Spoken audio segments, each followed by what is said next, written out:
Oi, queridos! Hoje nós vamos conversar sobre os mecanismos de defesa, né? São os processos mentais relacionados ao nosso aparelho psíquico. Então, o que ocorre?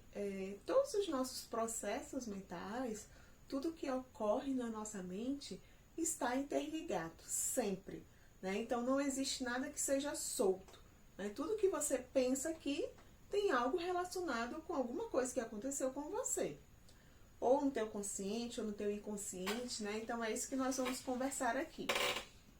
Então, nenhum sentimento, pensamento, emoções ocorrem sem motivo, né? Ou isoladamente. Então, de certa forma, eles estão ligados de uma forma contínua. Então, eu vou explicar para vocês a teoria do iceberg do Freud, né? É, na verdade, uma metáfora dos estudos da consciência, né, criado por Freud. Então, como vocês podem ver aqui nessa imagem, o que ocorre quando a gente tiver um iceberg, né? Vocês já viram, assistiram em filme, ou alguém já pode ter visto ao vivo, em desenhos, né, gravuras. Mas um iceberg você vê, tá passando no mar, chegando, olha o iceberg, o que está visível? A ponta do iceberg, né? A parte que está ali para cima da água, né? Então, o que está acima da água é visível aos nossos olhos, né? Então, o consciente realmente ele é essa parte visível, né? São as informações que você está ciente, né? Por exemplo, são as informações que a gente tem o controle, né? Podemos dizer assim. Então, assim, quando a gente vê esse iceberg, essa ponta que está emergida, né? E é apenas uma parte que a gente vê. O restante está todo imerso na água, né? Então, a maior parte do iceberg, ele está abaixo da água. É a mesma coisa na nossa mente. O que é superficial, essa parte de cima, é o que a gente tem conhecimento, é o que a gente sabe, sente. O restante está bem lá no fundo da nossa mente, no nosso inconsciente, né? Então, o consciente ele é a parte visível, né? São as informações que nós estamos cientes. Você tem o controle, né? Por exemplo, agora você está assistindo essa videoaula, certo? Então, a tua memória tenta buscar algum conhecimento anterior para relacionar a isso, né? Então, sempre, tudo que a gente faz na nossa vida, tenta buscar essa relação, né? Principalmente quando a gente vai trabalhar as questões relacionadas às emoções e aos sentimentos. Então, o inconsciente, ele é essa parte mais submersa do iceberg, né? Vocês podem ver aqui na imagem, ele não pode ser acessado. Aqui, as emoções que foram reprimidas, censuradas, as lembranças dolorosas e traumáticas estão no inconsciente. Então, é o nível que mais direciona o nosso modo de ser, mas é reprimido pelos mecanismos de defesa quando é algo inaceitável. Então, assim, nós somos regidos, na maior parte das vezes, os nossos comportamentos, os nossos pensamentos pelo nosso inconsciente, ou seja, não temos o controle, né? Então, os nossos pensamentos e atitudes, eles são regidos pelo inconsciente. Então, a partir disso, Freud desenvolveu o modelo estrutural da personalidade. O id, o ego e o superego, né? O que seria o id? Ele se define como a expressão dos nossos impulsos e desejos mais íntimos. É o aspecto da personalidade ligado ou associado aos instintos. O ego, diferentemente do que ocorre no id, é a parte racional da nossa personalidade e controla os instintos, né? Então, o ego ele é como se ele fosse um filtro, mediador e balanceador entre o id e os estímulos externos. Então, ele tenta desfrutar e satisfazer as necessidades do id, mas sem infringir as regras do superego, né? Então, é como se ele fosse um mediador nessa situação. Já o superego, aqui no superego, o id encontrou o seu oposto, no que diz respeito aos valores morais. Então, é dever do superego trabalhar para que a perfeição seja atingida, através do que é correto perante a sociedade. Então, é o conjunto de valores morais e crenças com as quais projetamos a melhor versão de nós mesmos.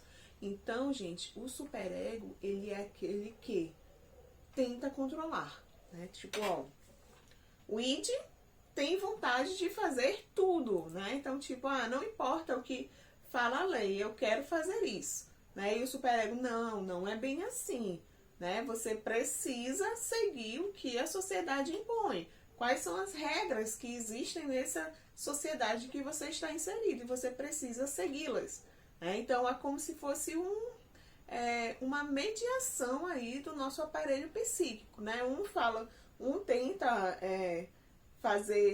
realizar os desejos, as vontades, e o outro vem para controlar, né? E o ego está entre os dois, né? Como vocês podem ver aqui na imagem, esse id, ele corresponde ao inconsciente, o ego ao pré-consciente e o consciente ao superego, né? Então, o pré-consciente e o ego, vocês podem ver que eles estão na base, né? Eles estão entre esses dois, então eles realmente têm esse papel de mediadores.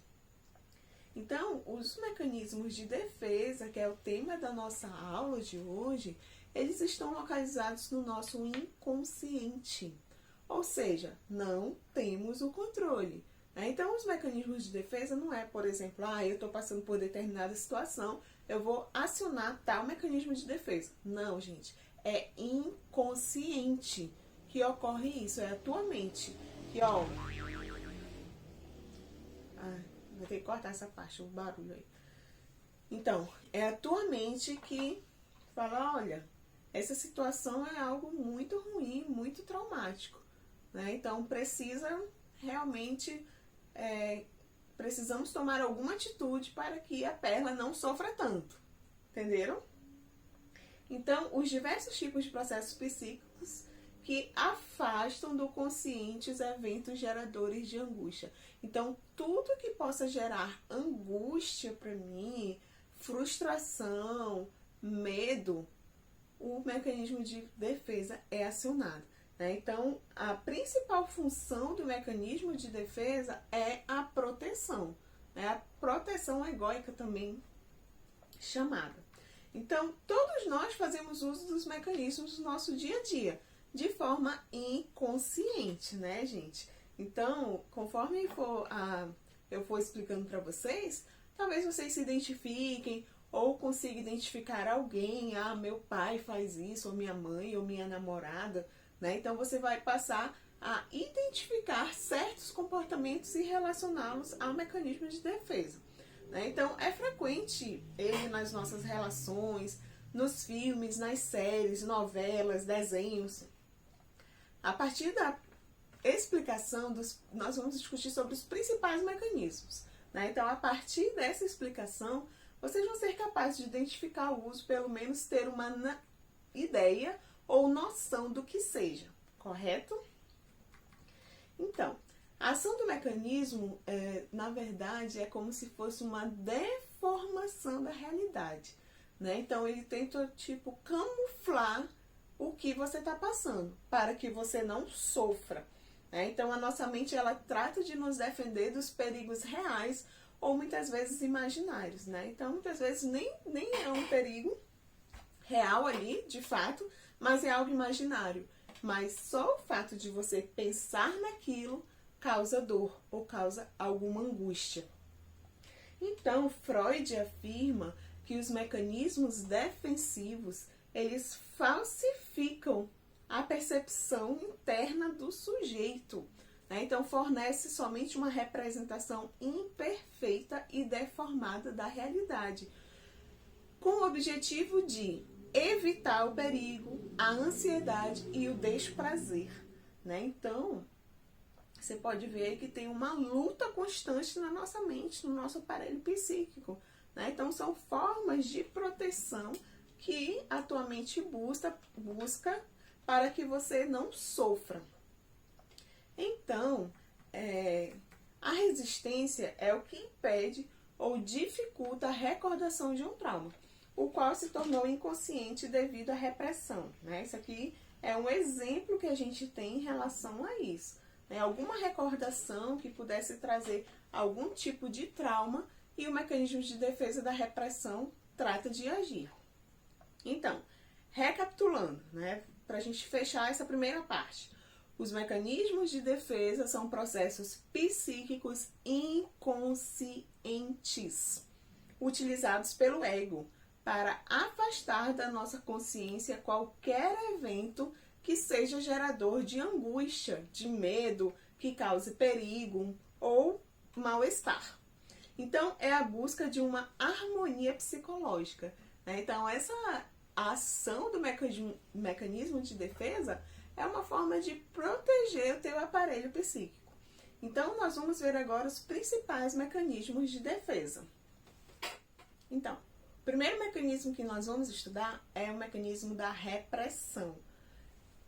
Ele é responsável em afastar ou recalcar da nossa consciência um afeto, uma ideia ou algo do instinto, né? É um acontecimento que por algum motivo envergonha uma pessoa e pode ser completamente esquecido e se tornar não evocável, né? Então é alguma situação que possa ter causado algum trauma para essa pessoa, ou algo que possa envergonhá-la perante a sociedade, perante as pessoas que ela convive, né? Então, esse mecanismo da repressão, ele impede que os pensamentos dolorosos cheguem à nossa consciência, certo? Então, vocês podem ver aqui na imagem, né? Nós temos aí na imagem o consciente, o inconsciente e o pré-consciente, que foi o que nós acabamos de conversar anteriormente, né? Então, vocês estão vendo esses tracinhos aqui? Esse tracinho é a atuação da repressão, né? Então, é como se fosse uma barreira que impede que esses pensamentos dolorosos venham para a nossa consciência, certo? Então, a repressão, ela funciona deixando esses traumas, essas lembranças lá no inconsciente. Ela não deixa esses pensamentos virem para a nossa consciência, para eles se tornarem reais, né? Na nossa mente, no nosso dia a dia. Afasta da nossa lembrança determinados fatos, apesar de continuar armazenados no nosso inconsciente. Então, o que que ocorre? Ela não faz com que nós esqueçamos completamente disso. Ah, acabou, aperta um botão, esquece e nunca mais vai lembrar disso. Não. A situação continua lá no teu inconsciente e muitas vezes reflete em algum comportamento na tua vida adulta, mas de forma inconsciente. Então a gente pode ver os exemplos, alguns sintomas histéricos ou fobias que a pessoa possa apresentar. Então esse mecanismo também é conhecido como recalque, né? O mecanismo por meio do qual as ideias e as representações são obrigadas a ficarem no inconsciente, né? Então é como se, não, vocês não podem vir para o consciente de forma alguma, porque se vocês virem para o consciente, vocês vão causar alguma angústia, alguma interferência no traço dessa pessoa, né? No traço de personalidade. Então ele tem a finalidade principal de se evitar o desprazer, né? Então, assim, pode acontecer, se tornar invocável, né? Se esse material retornar, como a pessoa, se a pessoa tiver um surto, um desequilíbrio psicológico ou algo do tipo, pode ser que esses pensamentos, né, que saia do controle, o que está no inconsciente. Então, o objetivo deste mecanismo é manter fora do consciente tudo que for percebido pelo ego como sendo inaceitável pelo sujeito. Então, ele é um processo automático que mantém fora da consciência os impulsos, ideias ou sentimentos inaceitáveis, os quais não podem se tornar conscientes através da evocação voluntária. Então, certos traumas e conflitos, eles não resolvidos são recalcados na nossa mente. E realmente, se forem resolvidos, eles podem se tornar, se não forem resolvidos, podem se tornar neuroses. Como eu disse para vocês, a gente tem um exemplo, vou trazer um exemplo para vocês, né? A pessoa que na vida adulta tenha problemas na relação sexual, ela não tem orgasmo, ou tem ejaculação precoce, ou tenha qualquer outra situação, né? Vaginismo, dores na relação sexual. Então a pessoa vai ao ginecologista, vai ao urologista, busca vários profissionais, faz vários tipos de exames e não encontra algo físico, né? Não encontra uma explicação anatômica ou fisicamente para essas dores que ela sente ou questões hormonais.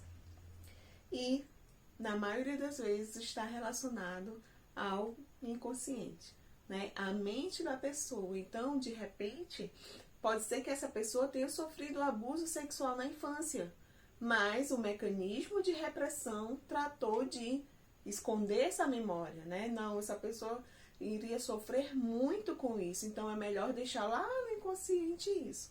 O grande problema é que realmente o problema não é resolvido, né? Ele só é armazenado lá, não vem à tona, mas em forma de neurose, em forma de algum transtorno, ele pode vir a aparecer. Racionalização é o nosso próximo mecanismo de defesa. É um dos mais comuns mecanismos planejados para manter o respeito próprio e evitar o sentimento de culpa. Então, ele constitui um mecanismo que visa a um propósito útil, até o ponto que conduz à autoproteção, ao conforto psíquico. Então, o indivíduo constrói uma argumentação intelectualmente convincente e aceitável, que justifique os estados deformados da consciência, que justifique os seus atos. Então, o sujeito cria uma justificativa falsa para não reconhecer a justificativa verdadeira, como uma forma de proteger o ego. Então, tentamos justificar atitudes ruins para sermos reconhecidos pelo outro. Uma das frases que caminha junto com esse mecanismo é: os fortes justificam seus atos pela lógica. Então, o uso desse mecanismo de racionalização não é qualquer pessoa que faz uso, que consegue utilizar. Porque a pessoa tem que ter uma certa... tem que ter um desenvolvimento intelectual, porque ela tem que criar toda uma estratégia, uma justificativa para convencer o outro de que ele está certo, ou de que ele não errou, de que ele não falhou. Então, buscar alguma justificativa plausível para isso que ocorreu. Então, vocês podem ver aqui na imagem, nós temos esse primeiro exemplo, os colegas aí, os amigos conversando em uma mesa, e ela pergunta: você passou naquele concurso? E o que ele responde? Não, mas não era bom mesmo o trabalho e também ia atrapalhar minha faculdade. Então, assim, a pessoa estudou, digamos nesse caso que a pessoa estudou um ano inteiro, era tudo que ela queria era passar naquele concurso e ela não conseguiu passar. Então, muitas vezes, por ela ter vergonha, o medo de dizer: realmente eu não consegui passar, eu não tive capacidade de passar, então ela não consegue assumir isso. Então, busca algo plausível, uma justificativa para dizer por que não passou. Então, realmente não ia servir para mim, então tá tudo bem. Isso é o mecanismo da racionalização. Vamos aqui para um outro exemplo.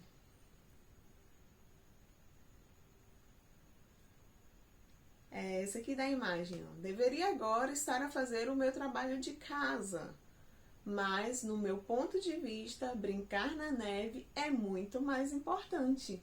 Aqui fora eu estou a aprender habilidades que posso aplicar para o resto da minha vida, tais como adiar e racionalizar. Então, você vê aí que ele traz toda uma argumentação teórica para dizer o porquê que ele está lá fora, brincando na neve e não está dentro de casa fazendo a sua tarefa ou fazendo outros deveres.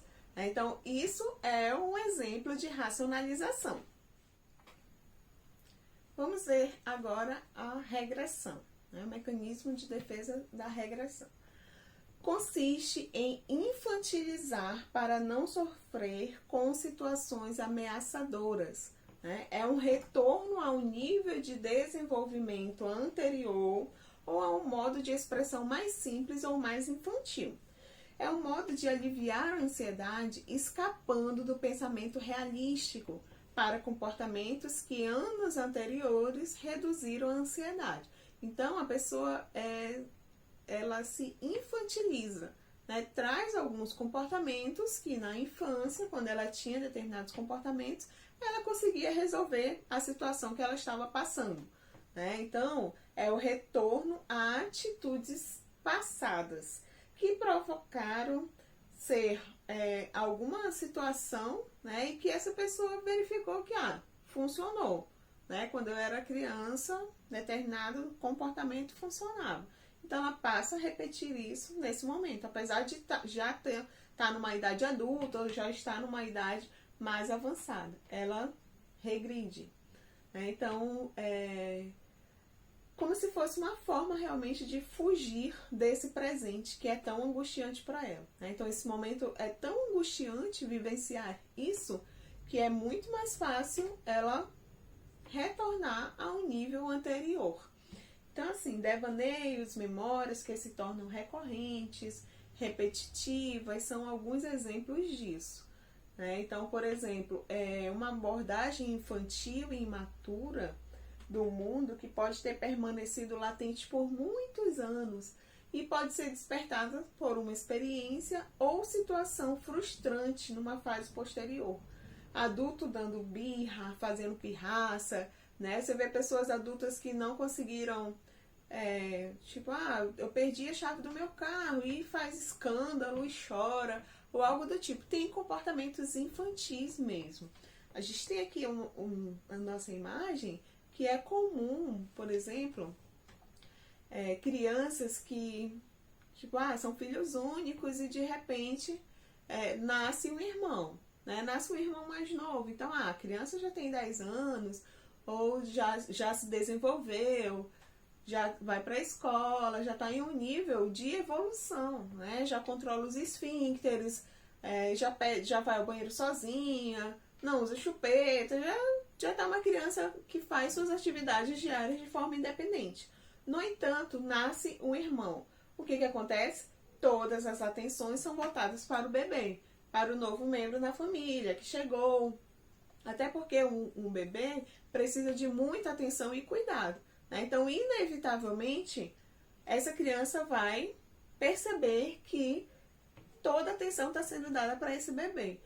Então, ela passa a ter comportamentos nesse sentido. O que o bebê faz para conseguir atenção? Ele chora, ele faz xixi na cama, ele quer usar chupeta, ele quer usar mamadeira. Então, a criança passa a ter comportamentos desse tipo, né? Então, os pais, nossa, mas ele já não fazia isso. E muitas vezes os pais não entendem, né? E castigam a criança de alguma forma. No entanto, é inconsciente isso, gente. Não é ela dizer, o que ele faz e que eu preciso fazer. Não, é inconsciente que ela passa a ter essa regressão. Então, a forma que os pais, os adultos, as pessoas que lidam com essa criança, a forma que elas vão tentar resolver e auxiliar nesse momento é o que vai determinar se ela vai conseguir superar ou não. Então, por exemplo, e na fase adulta, muitas vezes são as pessoas que, quando ficam doentes, têm comportamentos infantis, né? Então, isso daí a gente vai ver muito quando nós formos estudar sobre a questão dos transtornos psicológicos, né? A gente vai conseguir identificar um pouco esses mecanismos de defesa. Vejamos agora o mecanismo de defesa da negação. Provavelmente é um dos mecanismos mais comuns e simples e que você consegue identificar de uma forma mais clara. É o bloqueio de certas percepções do mundo externo, ou seja, o indivíduo, frente a determinadas situações intoleráveis da realidade externa, inconscientemente nega sua existência para proteger-se desse sofrimento. Então, é negar a realidade que eu estou vivenciando. Então, não percebemos ou negamos os aspectos dolorosos. Então, é um dos mecanismos mais simples e direto. Ele consiste simplesmente na recusa do sujeito em aceitar a existência de uma situação penosa demais para ser tolerada. Ou seja, um indivíduo dá como inexistente um pensamento ou sentimento que, caso ele admitisse, causaria uma grande angústia. Então, esse mecanismo ele é precessor de diversos outros mecanismos da projeção, dos mecanismos de defesa. A gente vai ver, por exemplo, quando nós formos estudar os mecanismos de projeção, a gente vai ver que esse mecanismo da negação, ele tem muita influência. Então, um exemplo, os pais negam que o filho é usuário de drogas, mesmo ele apresentando todos os sintomas, ele vende suas coisas pessoais, passa noites e noites nas ruas, e muitas vezes os pais negam que realmente isso aconteça. Então, ele é aquele famoso que as pessoas muitas vezes falam, ela se faz de cega, ela não enxerga porque ela não quer. Na verdade, pode ser que inconscientemente a pessoa esteja fazendo uso da negação, porque seria tão terrível pensar na situação de um filho ser um usuário de drogas, de estar sofrendo, que os pais fazem uso do mecanismo da negação. É mais fácil, não, meu filho não faz uso de drogas, Então, muitas vezes é de forma inconsciente, tá, gente? Outro exemplo, por exemplo, em casais, quando está ocorrendo traição, que as pessoas falam, nossa, todo mundo sabe, que a fulana, que o marido dela tem outra mulher, tem amante e tal, e ela, menos ela, ela que não quer ver. Na verdade, pode sim estar fazendo uso da negação, de forma inconsciente, porque encarar essa realidade seria algo muito doloroso para essa pessoa. Vamos ver agora o mecanismo de projeção. Projeção é um dos mecanismos de defesa bastante interessantes. Então, vocês vão ver aqui os exemplos que nós vamos utilizar e o quanto que eles são realmente curiosos. Então, o que seria essa projeção? É o ato de atribuir uma pessoa, um animal ou objeto as qualidades, sentimentos ou intenções que se originam em si próprio. Então, você projeta no outro aquilo que você tem internamente. Então, a ideia ou comportamento temido é dela mesma. Então, projetamos no outro aquilo que não aceitamos em nós. Então, muitas vezes, você tem determinados pensamentos e você acaba projetando no outro, na outra pessoa, colocando a culpa no outro, quando na verdade isso está no teu inconsciente. Então, sempre quando caracterizamos algo de fora de nós como sendo mal, pervertido, perigoso, imoral e assim por diante, sem reconhecermos que essas características também podem ser verdadeiras para nós, é provável que estejamos projetando. Então, vamos para alguns exemplos práticos em relação à paixão, aos relacionamentos. Por exemplo, eu atribuo características na pessoa amada que eu gostaria que ela tivesse. Então, o que acontece muitas vezes? A pessoa, nossa, em determinado período do relacionamento, no início sempre a paixão está bem aflorada, então muitas vezes as pessoas não enxergam os comportamentos negativos ou as características negativas do outro, ou então ela projeta no outro aquilo que ele não é. Então, nossa, você era um príncipe encantado quando a gente se conheceu, quando a gente namorava, e agora você se tornou um ogro. O exemplo diz, quando na verdade a pessoa sempre teve o mesmo comportamento. Então, quem que fez errado aí? Quem está errado na relação? Quem projetou no outro características que ele não tinha. Então, um outro exemplo que a gente pode ver aqui é o aluno que tira em relação às notas na sala de aula. Né? Ah, eu tirei 10. Então, quando eu tiro um 10, sou eu que tiro.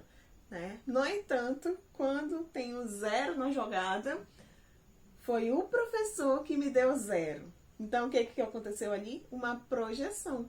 Eu projetei a culpa no professor. Né? Não, quem me deu 0 foi o professor. Eu não tirei 0. No entanto, quando eu tiro 10, não foi o professor que me deu 10, fui eu que tirei 10. Vocês conseguem perceber? Né? Então, projeção é isso. É você sempre projetar no outro aquilo que você muitas vezes se envergonha ou não consegue admitir como um erro ou como uma falha, como defeito seu. Outro exemplo que a gente tem aqui é uma criança, ao ver os leões no zoológico, fala com o seu avô: ah, você tá morrendo de medo do leão, né, avô? Só que, na verdade, não, o avô não tá com medo. Quem tá com medo é ele. Né? Outro exemplo que a gente pode ter aqui é... Ó, eu te odeio, né? A mulher fala para a outra: ah, eu te odeio. Ah, mas por que você me odeia? Porque você faz tudo aquilo que eu queria, mas eu não me permito. Né? Então, às vezes a pessoa: nossa, como que a fulana vem para a faculdade com esse short tão curtinho, com uma saia curta? Freud fala assim, ó: quanto mais João fala do Lucas, mais eu conheço João.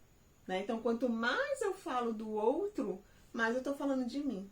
Ou muitas vezes eu queria, na verdade, estar usando aquele shortinho, estar usando aquela saia, mas eu não tenho coragem, né? Eu tenho os meus princípios. Então, eu vou projetar na pessoa que está usando de uma forma negativa. Tá? Isso daí também é um exemplo de projeção. Por fim, vamos ver o mecanismo da sublimação. Né? Sublimação é um processo inconsciente através do qual o impulso primário é canalizado, ou seja, transferido para outras vias sob formas sociais mais aceitas. Né? Então, por exemplo, a canalização de desejos sexuais ou sentimentos agressivos para atividades produtivas.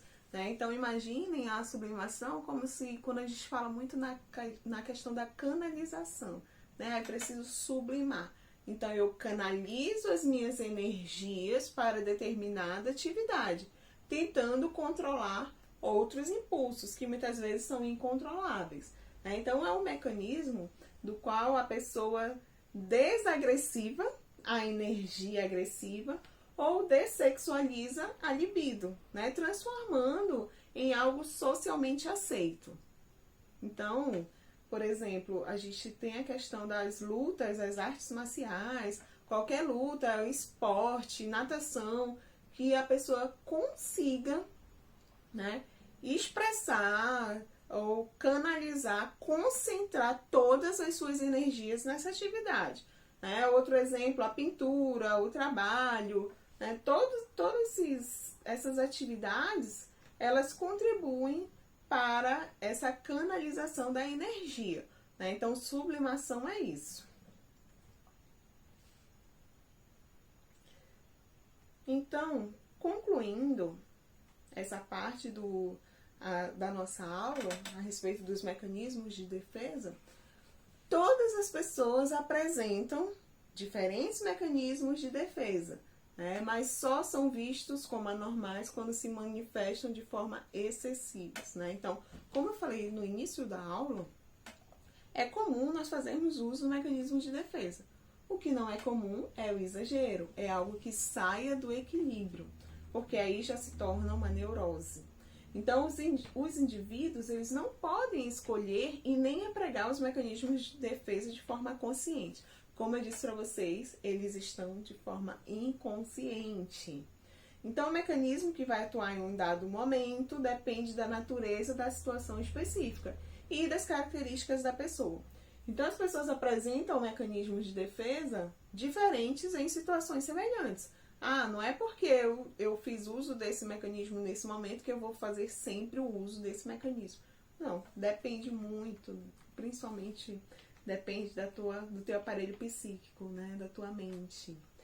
Então, a gente não tem o controle sobre isso. Né? Você não tem o controle de forma alguma. Então você não pode escolher, eu quero usar determinado mecanismo de defesa nesse momento, de forma consciente. Não. É tudo inconsciente, a gente não tem o controle. Né? Então as pessoas apresentam mecanismos de defesa diferentes em situações semelhantes. E os mecanismos que funcionaram com eficiência numa solução de problemas pode ser que não se resolva em outros problemas. Então, qual que é o principal ponto, né, que eu sempre falo para vocês em relação à questão do equilíbrio, né? Então, como que a gente sabe que a nossa vida que a gente está conseguindo levar uma vida de forma tranquila, saudável, né, mentalmente, é quando a gente consegue encaixar tudo dentro do equilíbrio. O que sai do equilíbrio, eu perco o controle. Então, a mesma coisa o uso dos mecanismos de defesa. Por exemplo, a pessoa que tem surtos psicóticos, a pessoa com esquizofrenia, com determinados tipos de transtornos psicológicos, elas tendem a fazer bastante uso de mecanismos de defesa, de fantasias, muitas vezes saem da realidade, né? Perdem a noção da realidade por conta do uso exacerbado dos mecanismos de defesa, certo? Então, esse era o nosso conteúdo de hoje. Eu espero que vocês tenham conseguido acompanhar e entendido. E até a próxima! De forma consciente. Ai, falei errado essa parte. Então, beijos!